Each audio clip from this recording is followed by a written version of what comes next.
Jessica does not want to be a murderer. She's not a monster. Hey,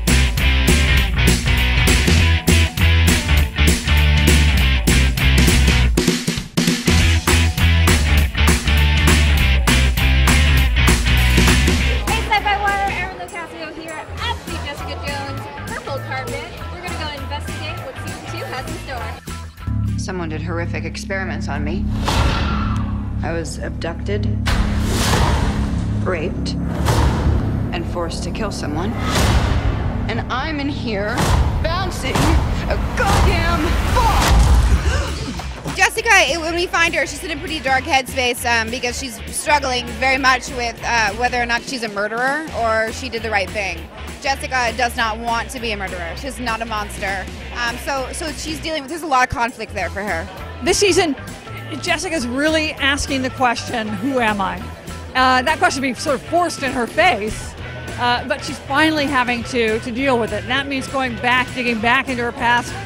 Present day circumstances are forcing her to do that, a lot because of what Trish has riled up.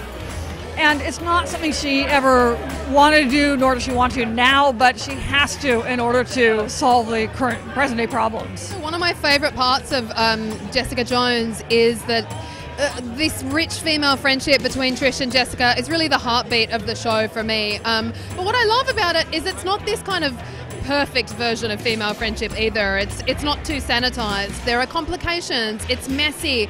They don't always get along. So we explore that relationship to new depths. You know, there are tinges of jealousy there, wanting what the other one has, and we play with that, just like real life.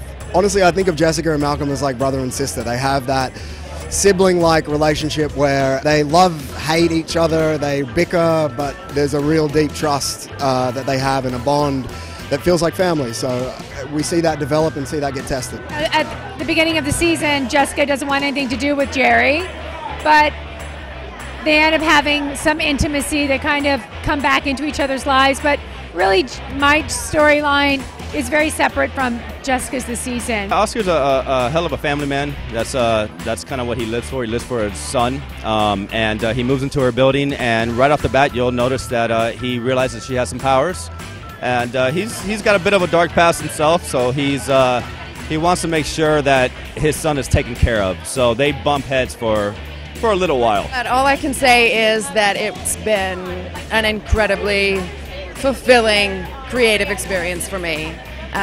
It's a part that I got to explore female psychology in Under Duress and the evolution of the feminine spirit in great ways.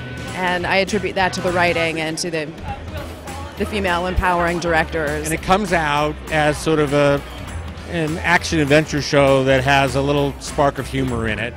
And if that's what you get from it, fantastic. You know, we feel very good about that.